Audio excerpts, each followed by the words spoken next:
Good morning. Here we are, middle of the week again, and life's racing by. We're in February. It's hard to believe, and seems like Christmas was a long time ago. And boy, things are busy at church, and just want to encourage you: stay close to God. He's timeless, and He also has a future and a perfect plan for all of us. And we're not living alone. We're going to be in Romans chapter 7 in a minute here. If you want to catch up, I'm going to go through some doctrine, but some practical stuff. But before I do, I want to mention a couple of things. First of all, about church. I hope you can be at church tonight. We are painting and redoing carpet and stuff in the auditorium. So we're not going to be in the auditorium. We'll be in our Sunday school building. And so if you'll just pull in, and it's be a little bit more of a walk for some of you. You that are younger, if you would park away from the building, because there's not much parking around the Sunday school building. And we'll see if we can't get the golf cart running to shuttle some people. But in any case, we'll have our normal Bible study at 7.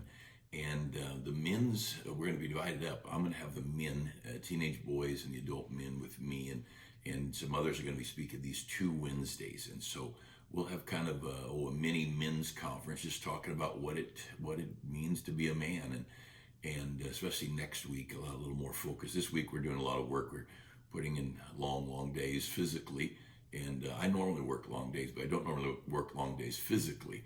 And I came home last night, and my wife's got these aspirins that are arthritis aspirin. We don't take any medicine, even rarely an aspirin, but I thought, yeah, I think I'm going to take a couple of these because I feel like I might have arthritis. and all it takes is to get off your feet and a night's rest and everything's okay. But, your old body doesn't always do what your brain would like it to do. But anyway, so the last couple of days we've been running a lot of hours and doing some remodeling. But for the next tonight, Wednesday, and next Wednesday, will be a little bit different. Mrs. Goddard's got some special things planned, kind of like a little bit of a ladies' conference. She's got some special, I'm not going to give away what she's doing, but anyway, she's got some special plans for the ladies. And if you know which built rooms are which, the ladies will be in the friendship room, which is where the Petersons have their adult class on Sunday. And I'm going to have the men and the teenage boys in the Fossey Chapel that's way in the back corner of the Sunday school building, and then anyway we'll juggle things around. The Spanish are up there, of course, as well. But anyway, I hope you can come tonight. And the normal children's meetings will be going on, normal kids classes, and they'll be doing their music and their Bible lessons and all. But it'll be a fun night, but we will be divided up into groups, same kind of a schedule, 7 to 8, 8-10, whatever. But it won't be an extra long night or anything. But I hope you can be a part of things. And Sunday, just a reminder, normal Saturday soul winning bus routes and all. We're not going to be working on the buildings over the weekend. We've got ministry things to do. Normal Saturdays. But then Sunday, we're going to meet outside. And we did it for a long time in all kinds of weather. When we first, the COVID craziness started, and then you get thinking about just what a mess it was and what a bunch of lies. It's like, the government has got some agenda, or the devil's got an agenda. There was some way too much hype, but you don't know right off. And so, out of respect for people and prudence, we met outside for a little while. But that didn't last long. We took a vote among our church, and I passed a card out and said, "Mark, are you ready for children's Sunday school, adult Sunday school, ready for church in the auditorium, nurseries?" Everybody's ready for nurseries. Who wants to go to church in a car with your babies in the car? And I know some people who stayed home. They said, "Preacher, we can't have church with kids in the car, little ones in the car." Well, now we're back in the building. They're still. We need to be careful of our health, and you do whatever you want, but it's not the kids. But anyway, so Sunday morning, we're going to meet outside, and we'll have some chairs out there. But because of all the work going on, if you want to bring something a little more comfortable, bring that. We'll have a small platform set up, like we would when we were maybe in a big day. We're not going to be up on the hill where I spoke to everyone in cars. We'll have people in the parking lot. Most of our people will be in chairs. Bring your own chair. It'll be more comfortable. We'll have some church chairs out there. There'll be a pulpit up. And if you want to stay in your car, this is just come stay in your car. You'll be able to see and park close. If you're going to get out of your car, park a little bit away. And so Sunday morning, and so what we're going to do, normal Sunday, everything will be normal for Sunday school at 9. And then at 10:30, church will be out in the parking lot. And then when church is done, we've got some stuff before carpet can go in. We're going to clean out the side wings of the church building. And we're going to have Sunday night church moved up because it's going to be too cold to be outside. And so we're just going to move it up. And honestly, it's going to be a little bit of a flex in the time. I'm going to say 2:30. So bring a lunch Sunday, or go home and get lunch and come right back. But if you want to bring a lunch and sit around and visit, it's supposed to be nice weather, 75 on Sunday, at least as of the last time I checked.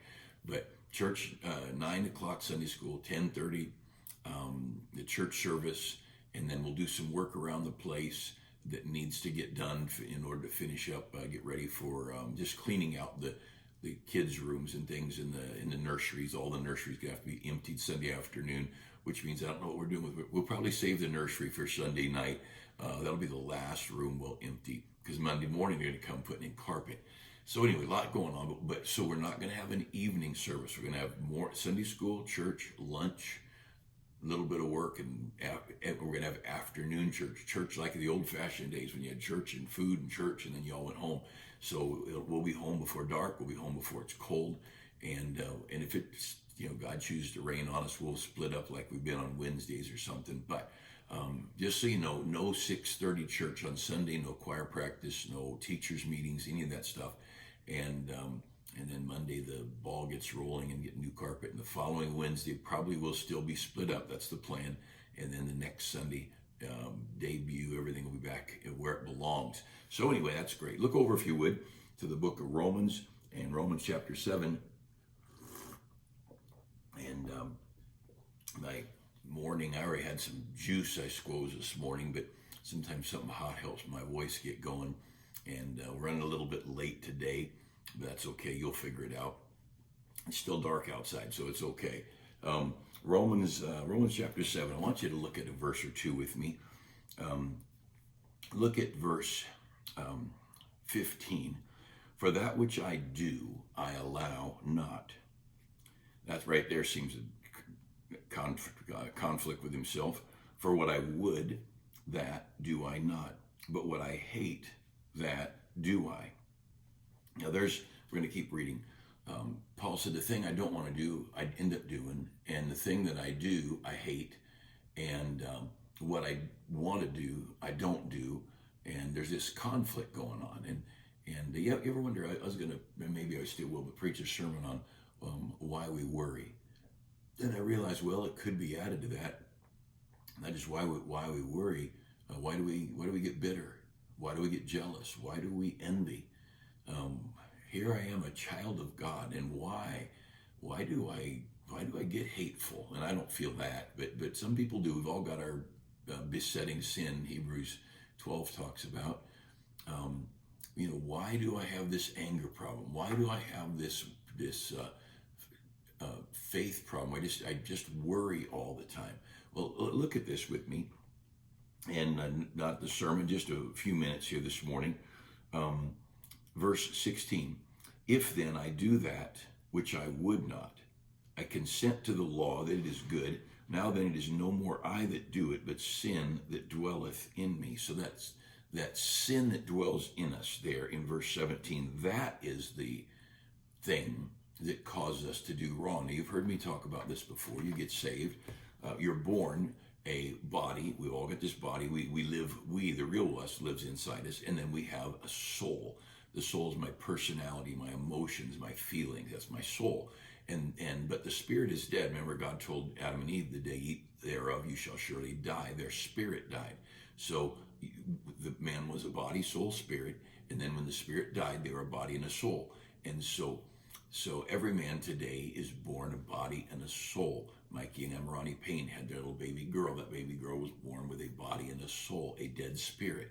No matter how warm and fuzzy and cuddly and wonderful she is, she's still spiritually dead.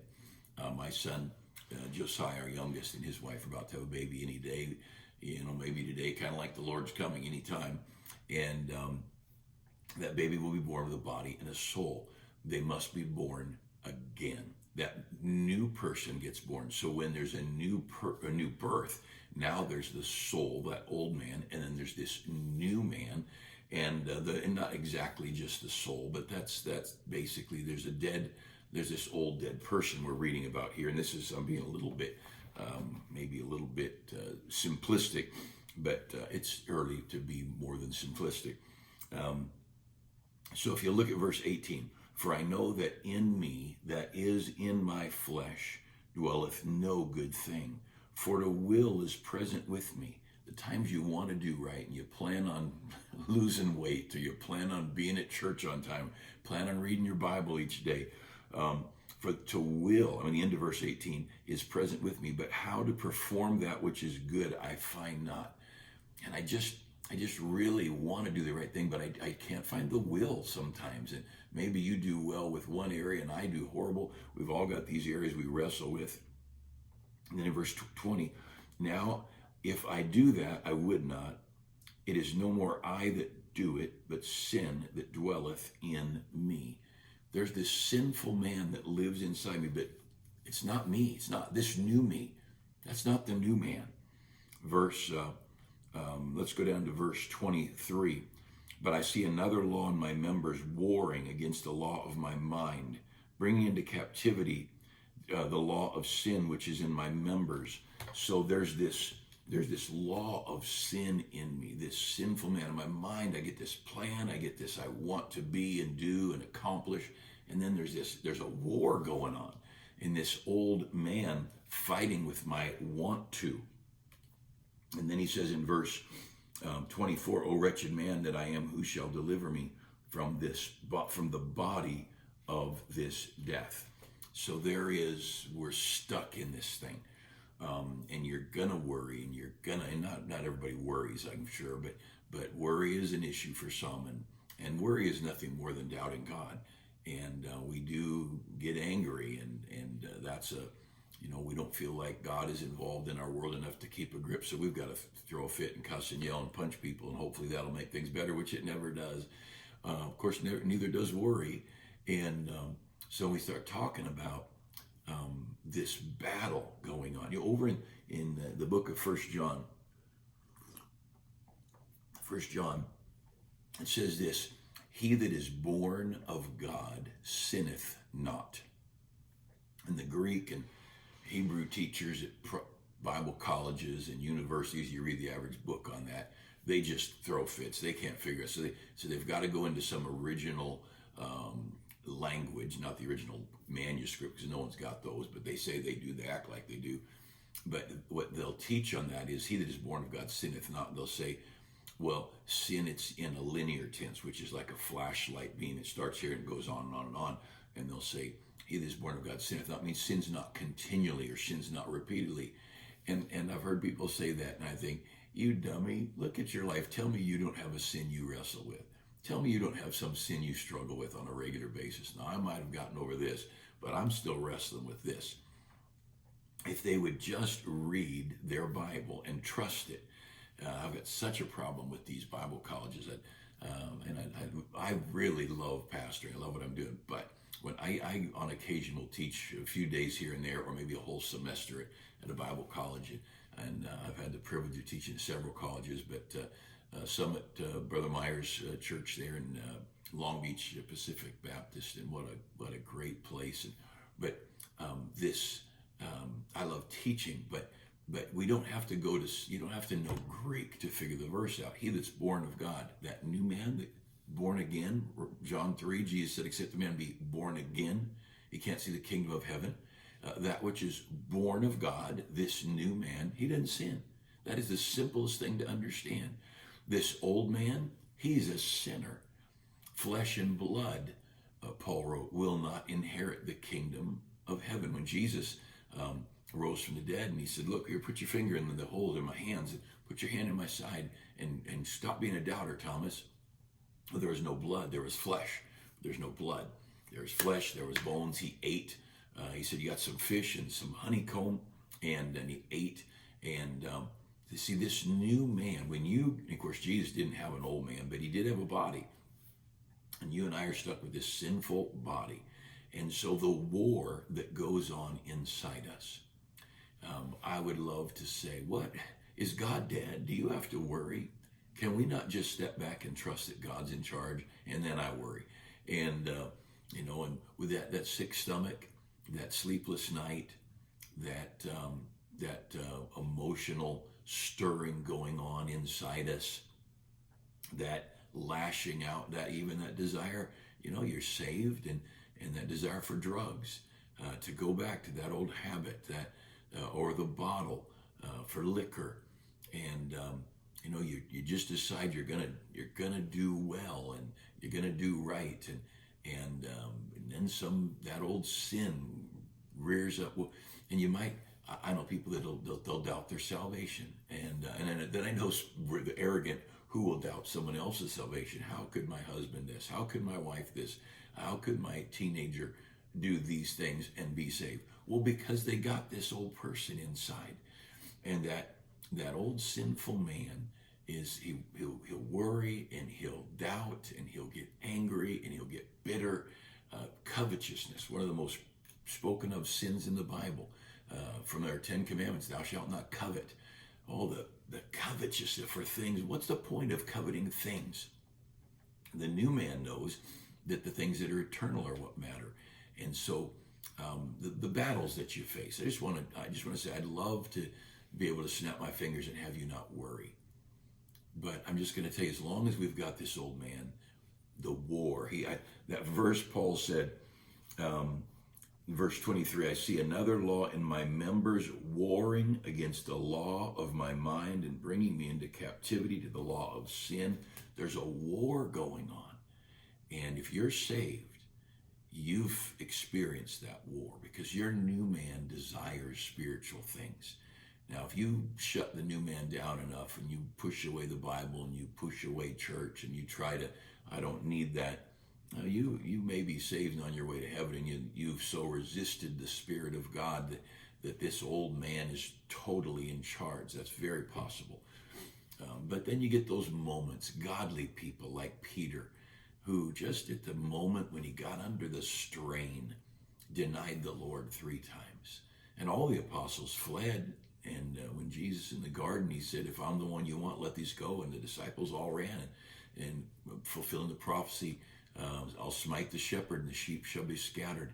And you're going to wrestle. And I wish I could tell you how to not wrestle. But over in 1 Corinthians, we won't turn there, but in 1 Corinthians 15, it talks about this corruptible will put on incorruption. Right at the end of chapter 15, this mortal will put on immortality, then shall be swallowed up. Death will be swallowed up in victory. And it's not just physical death. It's this old dead man inside us that we drag around with. So there's a quick illustration. You've heard the phrase, you got an albatross around your neck, and there was a tradition on, I guess, 1700s ships, in Navy or pirates, I don't know, and you never quite know when you're getting the meaning of words and colloquialisms, but if somebody either did something really stupid on the ship or did something wrong on the ship, it's kind of a little bit of debate there where it came from. But an albatross is a big old seabird, and they'd kill an albatross and they'd tie it around a guy's neck, and it was a worthless, useless, dead carcass. And well, whether it was for a few hours or a few days, who knows, but it was kind of a don't be stupid. And then it began to be a phrase, that thing you have is useless. It's a stupid, stinky thing it's an albatross around your neck. It's a weight, it's a bother, it's an irritant to everybody, and let's get this albatross off our neck. But this old body, this is our albatross, this old sinful flesh. And that's why Fanny Crosby wrote, this robe of flesh I'll drop and rise and seize the everlasting prize. And there's There's a lot of theology in our hymnal. There's more theology in our hymnal than most modern day songs and most modern day sermons, I'm afraid, in the average church. But, well, we've got a great God. Don't fret. Things are good. God's going to see you through, and you will battle until you see him. And then the songwriter wrote, when the battle's over, we shall wear a crown. And look forward to that day being done. Have a great day. See you tonight at church, and pray for us. Pray for our soul winning and our bus ministry, and for God's rich blessing on his people.